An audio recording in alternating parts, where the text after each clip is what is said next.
Welcome everybody. The Professors of Property, David Clouter and Andrew Roberts, are here today and we are going to share with you, should I buy a property right now or should I wait 12 months until after the property price crash and buy at a cheaper price? Well, David and I are going to give you all of the data to be able to debate this topic. So, David, should I buy a house right now? We've got low interest rates versus the falling prices dilemma. Yes, it's a difficult one, and later in this talk we'll be looking at the numbers, Andrew, which obviously helps people to make up their mind. On the one hand, we know that more people have full employment now. That there are some terrific mortgage products out there which might not be available in a year's time, but on the other side of the coin, the prices are probably higher, almost certainly higher than they will be in a year's time. There may well be a significant correction on the way. So do we lock in that fabulous mortgage deal now on a higher mortgage, or do we take a punt and have maybe less mortgage chances going forward, but a lower sum owed? So it's really a dilemma of to buy or not to buy. That is the question. Is the question. So if you are interested in this and you agree or disagree with our thoughts, drop a comment below, and in the next video we'll tell you when and how the housing crash will happen. Feel free to click the share button to share this video with your friends. So let's compare and contrast the two choices. Option 1, we could buy now at £250,000, David.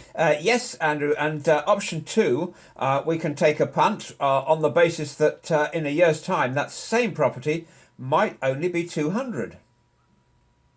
Okay, well, before we start going into the detail of the two options, let's take a look at the data behind interest rates and how a property price crash or a recession affects interest rates, because we are in the middle of a recession according to the data that's been published out there in the news headlines. So David, talk me through this. Yes, well, there is a correlation between interest rates and between the state of the economy. And basically, the government can't have high interest rates when there's a recession, because it would just kill everything. What they want to do is they want to stimulate some activity in the economy. And so on that basis, we have to have cheap borrowing as an incentive for people to go out there and borrow without running an ever-present risk of losing their shirts, I guess. We're seeing really historic low interest rates. I don't think, probably not since records began have we been that low, certainly not since I've been in the business. And if we were to take interest rates down any further now, the only thing that they can do is go negative. Okay, so we're talking about interest rates going negative. So what about mortgage availability? I mean, are funds drying up, or is there plenty of mortgage availability out there? Are there enough lenders in the market lending? Traditionally, lenders take quite a conservative view. So if you like, on a perfectly beautiful sunny day on the beach, there are going to be a lot of people offering you umbrellas, not parasols. And then at the first sign of a little downpour, all those disappear. So there is a lot of availability right now. If the market, the prospects contract, so might the availability of finance. Okay, so if finance is drying or could potentially dry up, that's making a deferral of a purchase look a bit iffy. So what types of property? I mean, let's assume we've got £250,000 to invest right now, which is my option 1. What types of property could we invest in? And, it could be your home, but also we could be doing this as an investment property. And again, in the investment sense, you could be buying a home for somebody else via the sort of buy-to-let route. You could be looking at commercial properties. So there are two choices there. So 3 choices altogether, I guess. Okay, so we've got various things to look at there in terms of houses or commercial or buying north and south. I think we've got to look at a big picture here, haven't we? And, that is something which we'll do in another video, David, but let's keep to the subject. So we're going to compare and contrast two choices. Buying now at £250,000. Now, from my perspective, there's a disadvantage in buying now because various sources are predicting a price drop.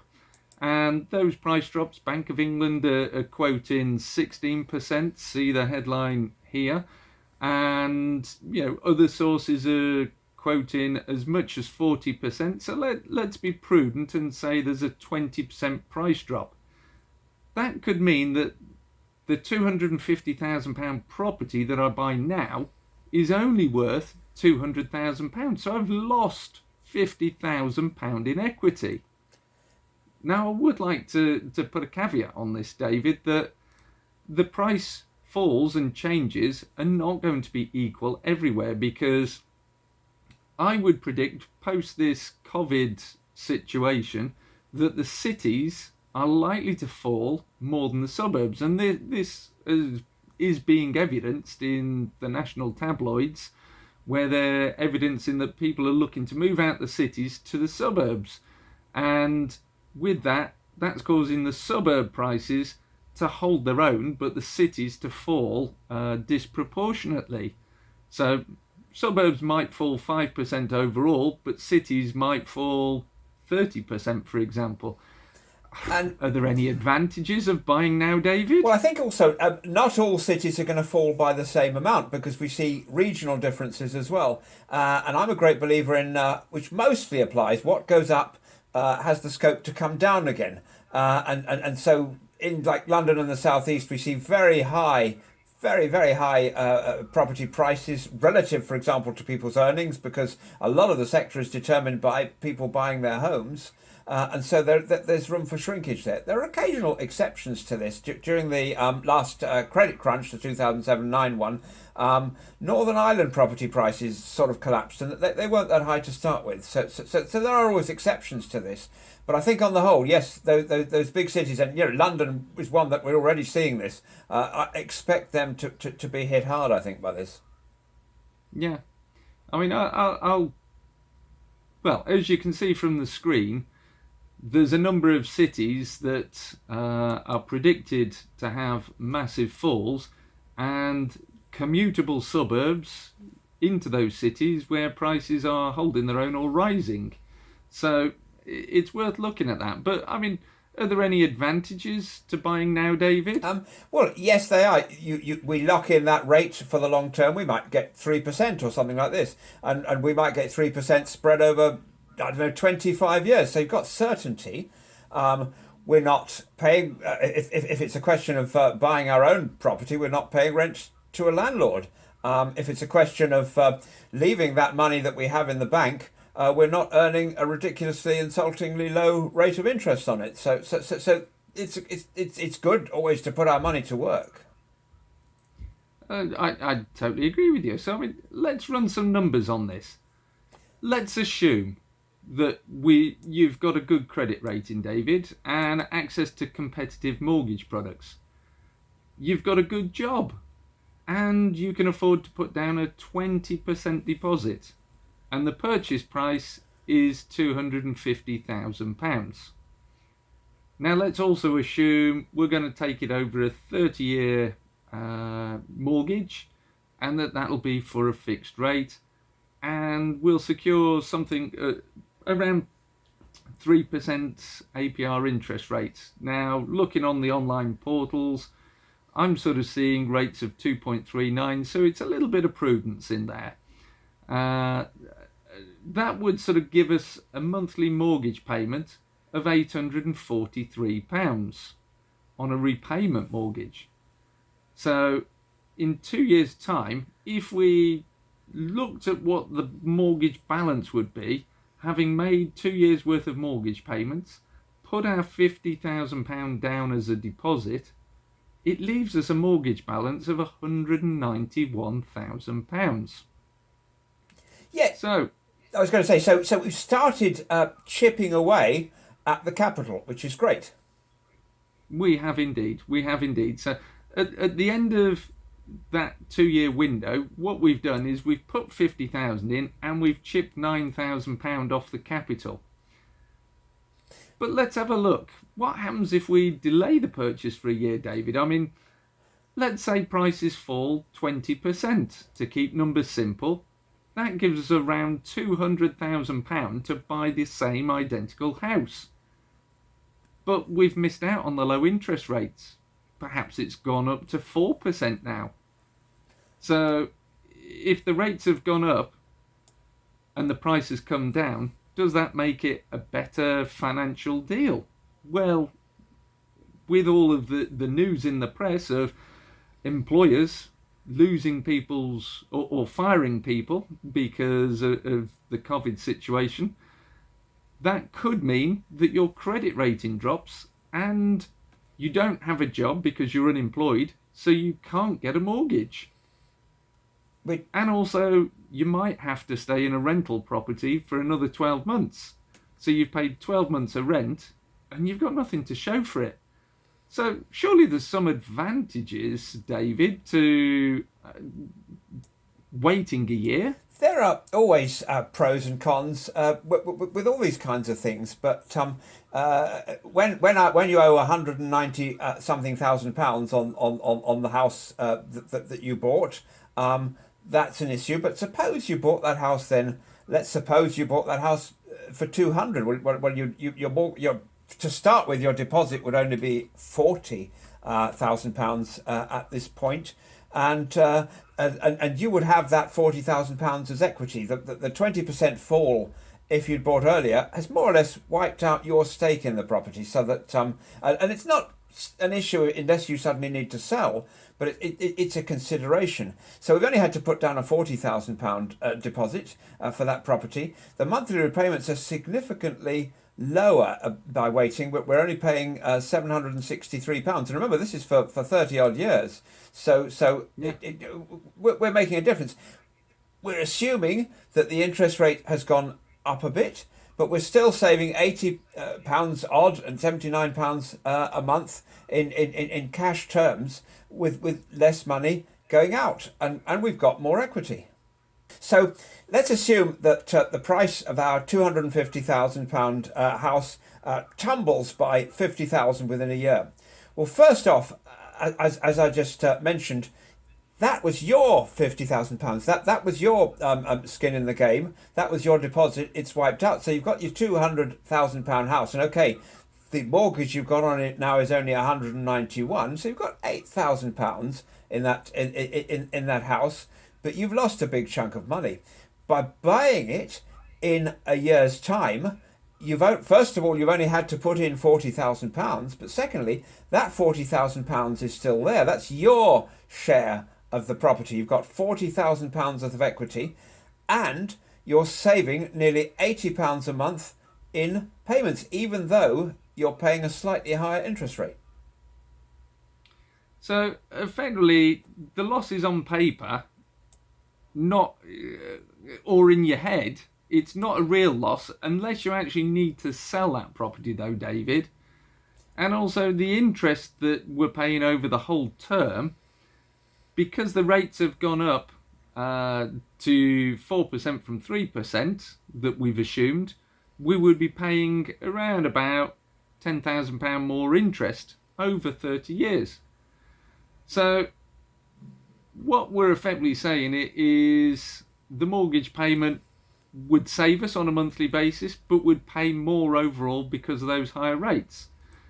Now, at this point, I'd like to say, if you're liking the video, please feel free to share it with your friends and colleagues. Again, David and I would love to hear your comments. And we'd appreciate it if you'd hit the like button, because we've sat here and worked through a lot of our brain power to actually come up with these calculations for you. But also, if you need some help yourself, then David and I do offer consultancy and a mentoring service. So please get in touch. We're happy to help you out should you get stuck. Yeah. So, coming back on topic, David, it seems to me a logical decision then. Yes. It's a matter of choice whether you do this or not, but delaying the purchase until after a crash, you won't have lost £50,000 of the cash that you deposited in.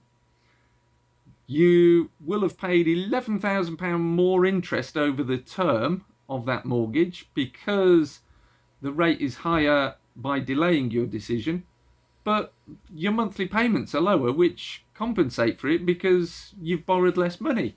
You've also got potentially greater upswing should the prices start to rise again, and you didn't lose 20% of the property value. Now, what's your sort of conclusion on this, David? Well, firstly, it's just important to mention that we're not offering professional advice on this. This is an educational video, and actually, nobody.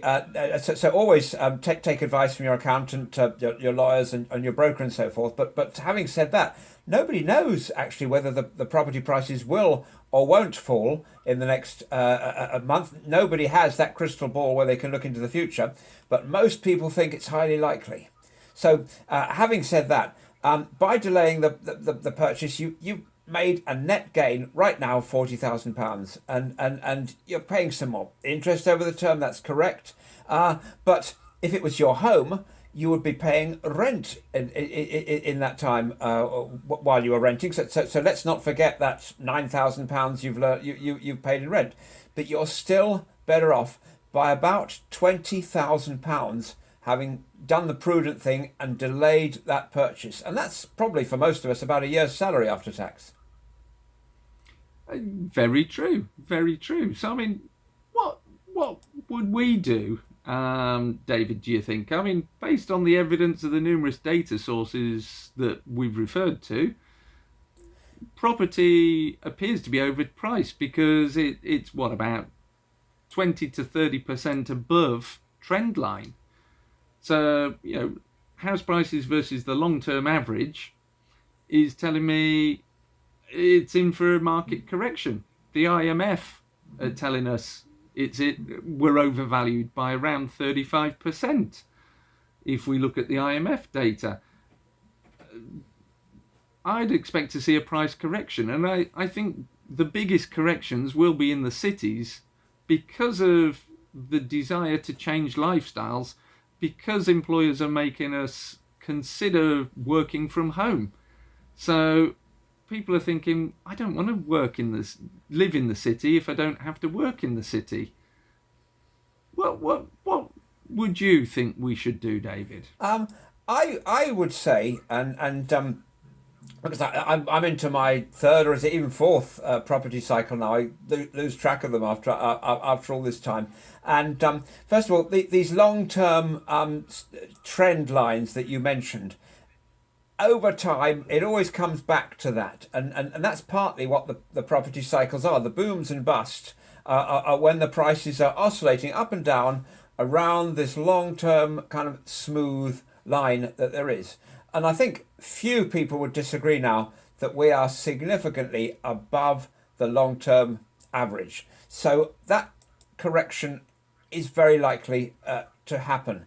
And it's a correct, and we call it correction because what we're doing is if the property is a little bit overpriced, we're pulling it back in to what it should be. And these trend lines have run for decades, if not hundreds of years. And so they're quite a good indication of where we should be at any point in time. And so the other thing is this: if we're not intending to trade the property, I mean, for example, if we're buying a home or if we're buying a commercial property, these tend to have long-term tenants, then it's fine, and we can factor in these kind of fluctuations because it's not going to make any difference. And you might be watching this thinking, shall I sell my home and wait for the property prices to fall and buy another one?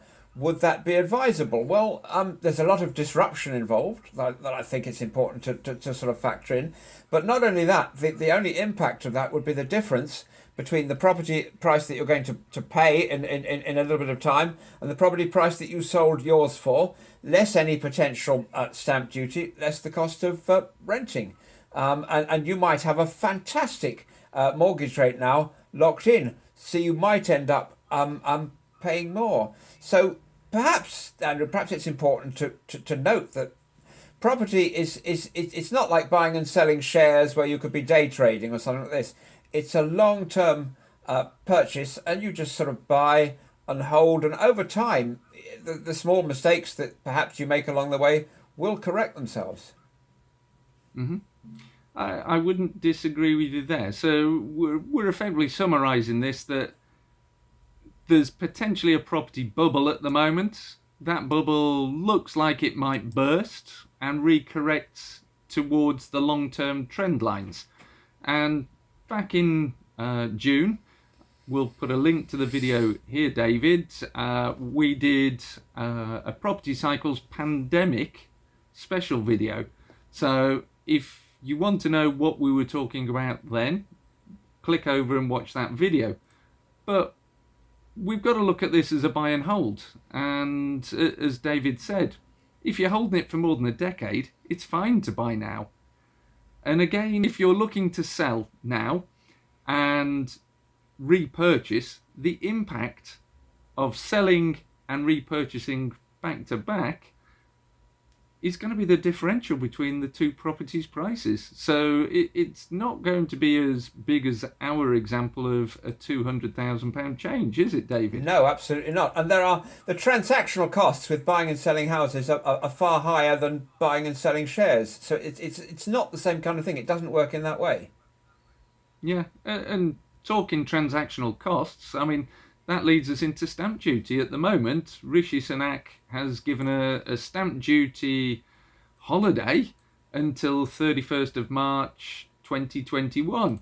Now, that, to me, short term, is contributing to a mini price bubble right now. And that is going to exacerbate this situation come 2021. We've got a video coming up on this. So hit subscribe if you haven't, and hit the bell icon to be notified when that video releases shortly, and you'll find out more. But David, I mean, tell me, history shows us when governments try and tinker with the housing market, like giving a stamp duty break. Yes. There's a cliff edge. I mean, can you cite anything from the past? When I was a young boy, not long out of school, still in short trousers, I'm exaggerating slightly there, I bought my first home, which was a little flat, and there was a tax break you could get then, which was called MIRAS, Mortgage Interest Relief at Source. So the mortgage payments that you were paying, it was lovely really, were deducted against the tax you'd pay on your salary. And not only that, but two friends like you and I could go out and do that, and we'd both get this tax break. We could jointly buy a property. And I think it was 1989, might have been 88. The then Chancellor, Nigel Lawson, who is Nigella Lawson's dad for the younger viewers, he made an announcement that this relief was going to be restricted thereafter to one buyer. And there was a mad rush to buy properties. And the property that I had bought in 1985 for £28,000, I was offered £82,000 if I could sell this before this change to taxation came in. I decided to hang on to it. And suddenly, within the space of a month, my notionally £82,000 flat was only worth 50, and I had a hard time even finding somebody who would want to buy it at that price. So I did this thing, I held on to it. And so minor changes can make big differences. We saw as well, I don't know if you remember when the 3% surcharge on stamp duty came in for people who had second homes or buy-to-let properties and so forth. And then there was a deadline at which this would kick in, and everybody was racing to beat this deadline. And some people were paying as much as 10% more for a property in the heat of the moment, so as to save just 3% on a tax break. So it's very important not to be one of those people who does that. Well, David, thank you. I mean, couldn't agree with you more. And yes, I remember I was in short trousers too when Nigel Lawson did the Myra's changes. So, audience, thank you very much for sticking with us to the end. If you've liked what we've talked about here today, David and I, please share it with your friends. We've got another great video coming up, how and when exactly the next crash will happen. And that'll be our next video. So hit the subscribe button, hit the bell icon, and that will remind you when it goes live. Please comment below and tell us, do you agree? Are we talking hot air or something else? But from the professors of property today, David and I, we'd both like to say to you, we appreciate your company and we'll see you again soon in the next video. It's thank you from me. And thank you from me. See you next time.